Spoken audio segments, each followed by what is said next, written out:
On Christmas Eve in 1945, a fire destroyed the Sodder family in Fayetteville, West Virginia. Inside that house was George and Jenny Sodder and 9 of 10 of their children. By the end of the night, 5 children were gone. Authorities said that they died in the fire, but once you know the details of this case, you might say otherwise.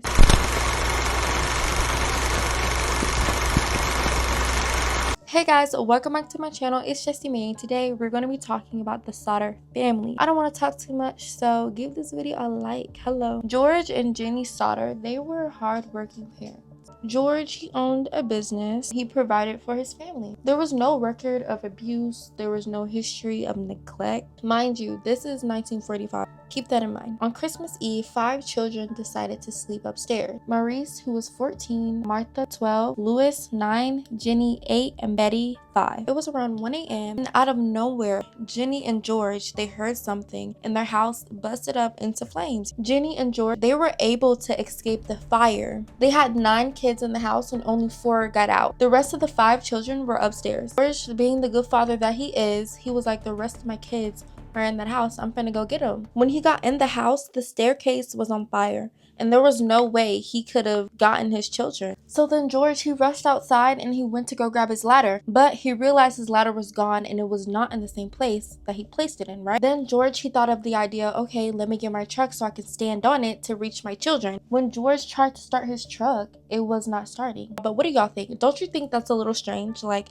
out of all the days I need my truck, it doesn't want to start this day. They even tried to call the fire department. Their phone lines were down. Marion Sodder, one of the children to escape from the fire, ran to the neighbor house to call the fire department, right? The operator never responded. Like, I understand, like, okay, it's Christmas Eve. I get it. But like, baby, you a first responder. You get no Christmas. You need to save lives. What is you doing? So Marion, she went to another neighbor. She said, hey, look, my house on fire. That neighbor tried to call the fire department. No response. The same neighbor eventually drove up to the fire department to see what's good, and they personally located the chief. And that fire chief was Chief F.J. Morris. This is the dilemma we have here. The fire department was 2.5 miles away from the house. The fire department didn't reach the Sodder's house till 8 a.m. By the time the firefighters arrived, the house was in ash.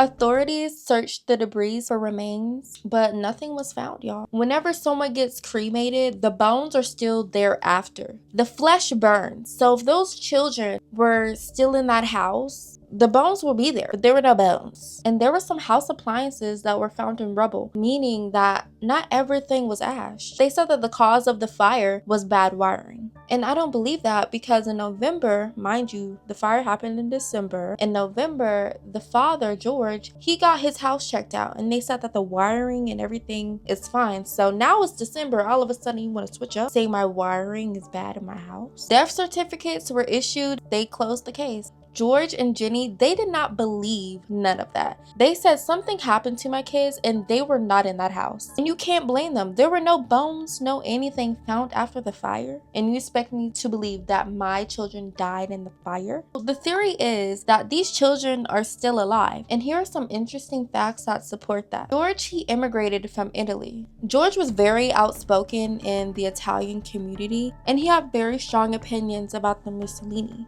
See, during this time in that part of Virginia that they lived in, it was a lot of Italians in that area. Weeks before the fire, an insurance man came to their house. And George and the salesman, they had some disagreement. And quote, the salesman said, your house is going up in smoke and your children are going to be destroyed. You'll be paid by the dirty remarks you've been making about the Mussolini. This salesman, day before the fire, he's going to threaten the Sodder family.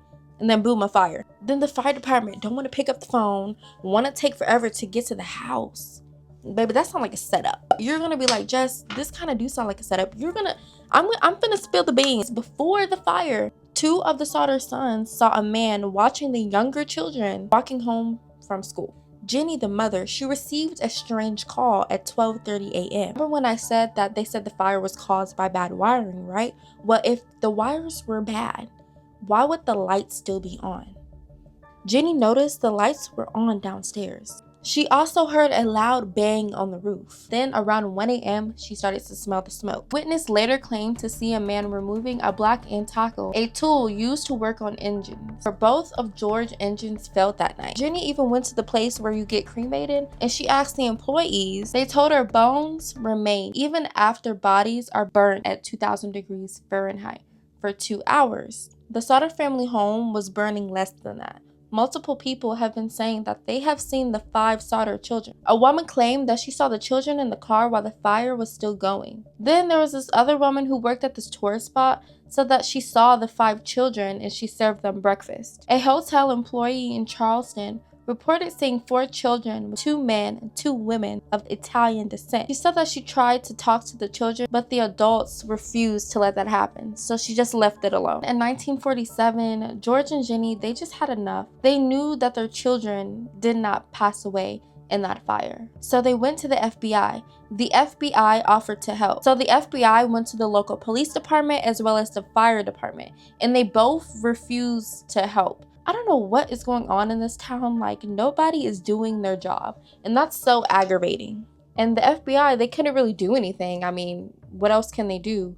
And they just had to leave the FBI alone. But the family, they were not giving up. They said, oh no, I'm gonna hire a private investigator. This private investigator was C.C. Tinsley. Tinsley discovered that this life insurance salesman, he had served on the coroner's jury that ruled the fire was an accident. Y'all cannot tell me this ain't no setup. This is a setup. This is a setup. This is not funny, but another disturbing fact. The fire department chief, he's gonna bury a heart in the ashes of the Sodder family's house, and when they examined it, it was beef liver. He claimed that he was trying to help put the Sodder family at ease, but I don't know how you're helping putting a family at ease. He's not very bright. That fire department man is not very bright. I don't know how that helps the family ease. Then some more time passed. In 1949, the family reached out to a pathologist because they found 4 vertebrae fragments, and they sent it over to the lab. The examiners, they examined it, but they said that these fragments could have belonged to a boy by the ages of 16 through 17. And mind you, the oldest one was 14. This likely came from dirt used to fill the basement, possibly from a cemetery. And they just gave the bones right back to George. Their current location is still unknown, so I don't know where he did with the bones. Some more time passed, and the governor, he decided to close the case. George and Jenny, they were not settling for that. They decided to make a billboard along Route 16. It stayed up for nearly 40 years. And then in 1968, Jenny received a photo addressed only to her. The man resembled her son Louis. On the back, it was written, Louis Sodder, I love brother Frankie, little boy 890132435. So they hired a detective to find him, and the detective was never heard from again. Now, do you know how insane that is? How do a detective go missing, bro? Like, he just took the money and left. That's insane. I'll be mad. Like, how do you take my bread and then you go leave? Oh, nah. Unfortunately, George Sodder, he passed away in 1969, and Jenny Sodder passed away in 1989. And it's just so sad because they passed away not knowing what actually happened that night on Christmas Eve. I mean, a day that's supposed to be magical and happy turned to your worst nightmare. It's just insane. And I really, really, truly, duly hope one day we can figure out what happened that night. Do y'all believe that they're still out there? The youngest one was Betty. She was 5. This 1945. I wonder, like, I really want to know what happened. But that is all I have for y'all today. Don't forget to give this video a thumbs up, and yeah, I'll see you next time.